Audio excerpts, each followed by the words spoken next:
राजनीति से ऊपर होना चाहिए, ये बिल्कुल होना चाहिए, क्योंकि आरएसएस दलगत है ही नहीं। आरएसएस तो अपने आप में दलदल है, और दलदल में जाकर जिस तरह की बातचीत होती है वो पूरा देश जानता है। सही पकड़े हैं। जब मोहन भागवत ये कहते हैं कि देश आजाद ही तब हुआ है जब राम मंदिर बन गया है, क्या रोमाना जी आप इस बात से सहमत हैं? सर मैं उस पहलू पर आगे आ जाऊंगी। मोदी जी किसी मैं उस हिस्से पर आऊंगी सर, लेकिन फिलहाल मैं जिस मुद्दे पर आपसे सवाल पूछ रही हूँ सर, प्लीज मुझे उस पर जवाब दीजिए। आप लोगों को मैंने इसीलिए राकेश सिन्हा जी को बुलाया है। मैं मोहन भागवत जी के उस बयान पर राकेश जी से पूछूंगी सवाल, लेकिन मैं आपसे जानना चाह रही हूँ सर, आपने क्योंकि कहा कि राहुल गांधी ने जो कहा उसको सही संदर्भ में समझिए। तो राहुल गांधी अंग्रेजी में कहते हैं, मैं पढ़ देती हूँ दर्शकों के लिए, we are now fighting the BJP, the RSS and the Indian state itself. अगर देश के हर संस्थान के खिलाफ राहुल गांधी कह रहे हैं कि हमें लड़ाई लड़नी है, तो फिर तो सर कुछ बचा ही नहीं, फिर लोकतंत्र तो भूल जाएंगे, फिर तो अराजकता है, फिर तो देश तैयार हो जाए कि राहुल गांधी बीजेपी आरएसएस के साथ साथ देश के खिलाफ लड़ाई लड़ने के लिए अब सड़क पर उतरेंगे, अराजकता फैलाएंगे। इसी दिशा में जा रही है क्या कांग्रेस पार्टी? आलोक जी। मैं तुम्हें अभी समझाता हूं।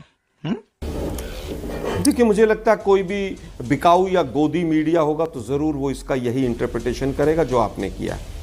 और मुझे इसलिए कहना पड़ा क्योंकि आप जिस तरह की शब्दावली का इस्तेमाल कर रही हैं उसको शायद आप संदर्भ को समझना ही नहीं चाहती। मुझे सख्त शब्द इस्तेमाल करने पड़े। मैं फिर कहूंगा, आप कीजिए सर, और मैं इस पर बिल्कुल कुछ नहीं कहूंगी, क्योंकि मेरा दर्शक जानता है कि मैं जो सवाल पूछ रही हूँ उसके पीछे बोलेंगी महत्वता क्या है और वो क्यों जरूरी है। ठीक है सर, आप जिस तरीके के शब्दों का इस्तेमाल कर रहे हैं आलोक जी, दर्शक समझ रहा है कि आप किस तरीके से राहुल गांधी के बचाव में कुछ बोल नहीं पा रहे हैं सर। तो आप यहाँ पर सिर्फ और सिर्फ मीडिया पर हमला कर लो, मीडिया को बुरा भला कह लीजिए सर, लेकिन जवाब दे दीजिए। रोमाना जी, एंकर को इतना बोलना ही नहीं पड़ता है। अगर वो एजेंडा नहीं चला रहा हो तो, एजेंडा चला रहा होगा एंकर तो उसको अपनी बात रखनी पड़ेगी इस ढंग से, और दर्शक इस बात को के पास भी अगर जवाब हो सर तो उसको एंकर को ऐसे कटघरे में खड़ा नहीं करना पड़ता। जली ना, तेरी भी जली ना। तोड़ मरोड़ वो तथ्यों के साथ वो जवाब दे देता है एंकर। अरे भाई सुनिए ना, दर्शक देख रहे हैं कि कौन बोलने नहीं दे रहा है। दर्शक देख रहे हैं कि किस तरह से शब्दावली को तोड़ा मरोड़ा जा रहा है। दर्शक देख रहे हैं कि कौन जवाब नहीं दे रहा, एजेंडा कैसे चल रहा है। दर्शक देख रहे हैं कि मेहमान किस तरीके की भाषा का इस्तेमाल कर रहा है। जवाब दे दीजिए साहब, जवाब दे दीजिए। मैं फिर कह रहा हूं, आपने 5 बार कहा जवाब दे दीजिए। मैं बहरा नहीं हूं, मैं जो कह रहा हूं उसको सुनिए।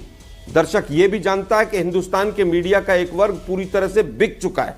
अब वापस आता हूं मुद्दे पर। मैं आप और सख्त टिप्पणी करवाना चाहेंगे तो मैं मजबूर होकर करना पड़ेगा मुझे, क्योंकि आप मुझसे ज्यादा बोली।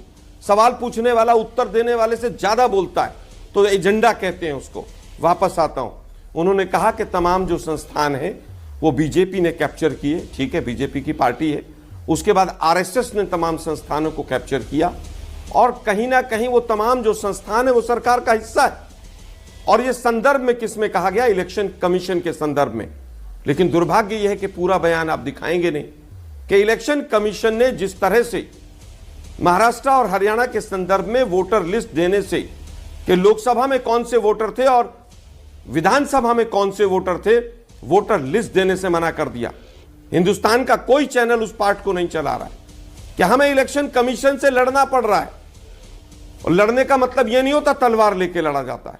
संवैधानिक तरीके हैं और लड़ रहे हैं हम, और पूरी तरह से लड़ रहे हैं, और हिंदुस्तान के मीडिया से भी लड़ रहे हैं हम। ये बड़ी अच्छी बात कही आप। मैं वापस आता हूं। अब जो लोग ये कहते हैं कि तिरंगे को हम नहीं मानेंगे, जो लोग ये कहते हैं कि हम संविधान को नहीं मांगेंगे, संविधान अपशुगन है, वो लोग आज हमें पाठ पढ़ा रहे हैं। हमने लोकतंत्र दिया इस देश के अंदर, कांग्रेस पार्टी और कांग्रेस पार्टी के लीडर्स ने। आज उस लोकतंत्र की रक्षा करना हमारा फर्ज है। लेकिन दुर्भाग्य है कि जो लोकतंत्र का चौथा स्तंभ है वो पूरी तरह से नष्ट नाबूद हो चुका है। अब वापस आता हूं मैं। जिन लोगों ने ये कहा कि भारत छोड़ो आंदोलन में अंग्रेजों की मदद होनी चाहिए, जो लोग बुलबुल पर बैठकर जिस तरह से मुखबरी करते थे, उनका क्या इतिहास है? आज भी वो लोग तमाम संस्थाओं को कब्जा करके बैठे हैं। आज हाई कोर्ट और सुप्रीम कोर्ट के जज, हाई कोर्ट और सुप्रीम कोर्ट के जजेस की तमाम लिस्ट उठाकर देखिए, या तो वो एबीवीपी के तमाम लोगों से जुड़े रहे हैं, आरएसएस की रिकमेंडेशन रही है, या बीजेपी की रिकमेंडेशन है। गौरव भाटिया जी तो वकील हैं, जरा लिस्ट उठाकर देख लीजिए। जुडिशियरी से लेकर मीडिया में आज जो स्तुति मोदी जी की नहीं करेगा, नौकरी से बाहर निकाल दिया जाएगा, और जो स्तुति करेगा उसको 15 दिन में आज तक से एबीपी, एबीपी से आज तक सब चैनल मिल जाएंगे। यही नहीं, अभी और सुनिए।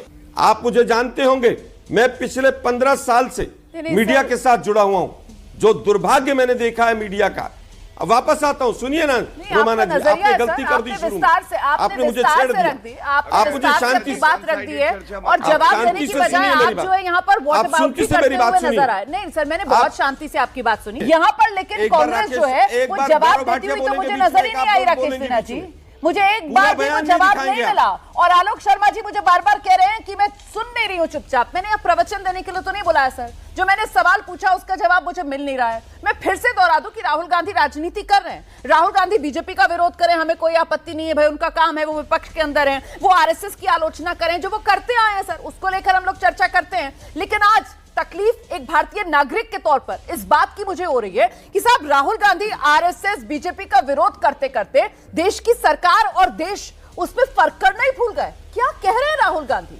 मतलब वो आरएसएस, वो बीजेपी और वो इंडियन स्टेट के खिलाफ लड़ेंगे सर? क्या कर रहे हैं राहुल गांधी? उनकी अज्ञानता आपको नजर आती है, या फिर ये आती चतुराई है राहुल गांधी की, उनको लग रहा है कि इसी से उनको फायदा मिलेगा? क्या सोच है रे तेरी, मानना पड़ेगा। रोमाना जी, आलोक जी, रोमाना जी देखिए, मेरे बीच में मत बोलिएगा। जिस तरह से आपने आरएसएस के प्रवक्ता को बोलने दिया, 3 लोग बीजेपी के बैठे हैं, मुझे भी बोलने दीजिए। पंडित नेहरू से बात शुरू करते हैं। पार्टी वाले हैं, पंडित नेहरू के मेमोरियल को क्यों बदल दिया? बता दिया, ठीक है, बस इतना बता रही थी। चलिए, मैं तो आपको इंक्लूड कर रहा हूं ना, मैं तो आपको इंक्लूड कर रहा हूं तीसरा। अब सर क्योंकि मेरे मन में तो कोई मैल था नहीं सर, इसलिए मुझे तो समझ में नहीं आया कि आप मुझे इंक्लूड कर रहे हैं। भैया जी आप तो, मैं तो एंकर हूं सर, मैंने तो इतना सोचा ही नहीं सर। अब आप खुद ही डिरेल कर रहे हैं, प्लीज जवाब दे दीजिए सर। इसीलिए मैंने पहले ही कहा कि मैसेंजर को शूट मत कीजिए सर। मेरे मन में ना कोई चोर है ना कोई मैल है आलोक जी, आपके पास जवाब नहीं है, ये मैं समझ रही हूँ, और फिर नॉनस्टॉप आपको समय दे रही हूँ बोलने के लिए। आपका समय शुरू हो रहा है सर। देखिए, दर्शक देख रहे होंगे कि कितना नॉनस्टॉप आप बोलती हैं, मुझे नहीं बोलने देती। वापस आता हूं मुद्दे पर। पंडित नेहरू से शुरू करते हैं। पंडित नेहरू के मेमोरियल को तोड़ना, इनके पंडित नेहरू के विचारों को तोड़ना, पंडित नेहरू को बदनाम करना आरएसएस के डीएनए में है, और डीएनए बदलता नहीं। डीएनए देशद्रोह का हो तो वो देशद्रोही करेगा ना। आरएसएस के लोगों ने देशद्रोह का काम किया अंग्रेजों का साथ देकर।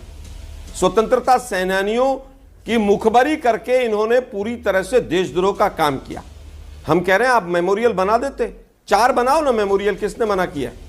आप प्रधानमंत्रियों के मेमोरियल बनाना चाहते हैं, आप 10 बनाइए, लेकिन पंडित नेहरू के जो मेमोरियल हैं उसको हम बदलेंगे, ये मानसिकता है, ये कुत्सित मानसिकता है, इसका हम विरोध करते हैं।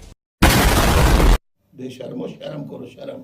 दूसरी चीज, इन्होंने कहा साहब राज्य में तो विधायिका है। अरे भाई, विधायिका को कौन बनाता है? Election commission. इलेक्शन कमीशन अगर बायस्ड है और लाखों वोट नए जुड़ जाएंगे और इलेक्शन कमीशन पक्षपातपूर्ण तरीके से काम करेगा, तो स्वाभाविक है कि इलेक्शन कमीशन के खिलाफ हम लड़ाई लड़ेंगे, हम न्यायालय में भी जाएंगे, हम सड़कों पर भी लड़ेंगे, संसद में भी लड़ेंगे। बात आती है फिर कार्यपालिका की। कार्यपालिका की आज हालत यह है कि तमाम जितने अधिकारी हैं घुटने टेक कर बैठे हुए हैं, किसी की हिम्मत नहीं है सरकार से सवाल पूछ सके।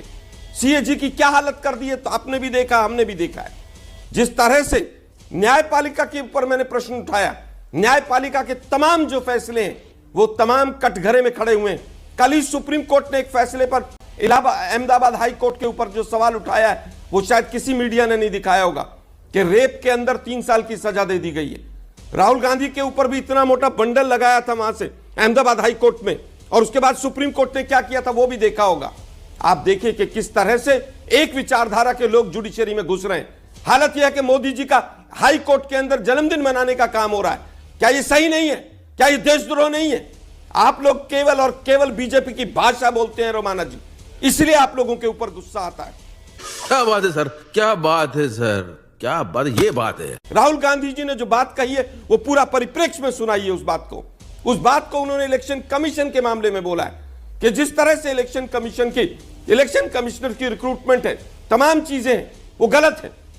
आपने चंडीगढ़ में देखा होगा, कौन था वो मसीह आज भी क्यों खुला घूम रहा है, जिसने पूरी तरह से लोकतंत्र की हत्या की। ना इलेक्शन कमीशन ने उसके ऊपर कोई कार्रवाई की, ना सुप्रीम कोर्ट ने कोई कार्रवाई की। वो व्यक्ति एक दिन भी जेल के अंदर नहीं गया। तो क्या इलेक्शन कमीशन से हम लड़ाई करें कि नहीं करें? टीवी चैनल्स पे 4-4 प्रवक्ता आप लोग बैठ जाते हैं बीजेपी की तरफ से। ठीक है, हम लोग अकेले लड़ रहे हैं। ठीक है, हम देश के लिए लड़ रहे हैं, आपके लिए लड़ रहे हैं। ठीक है।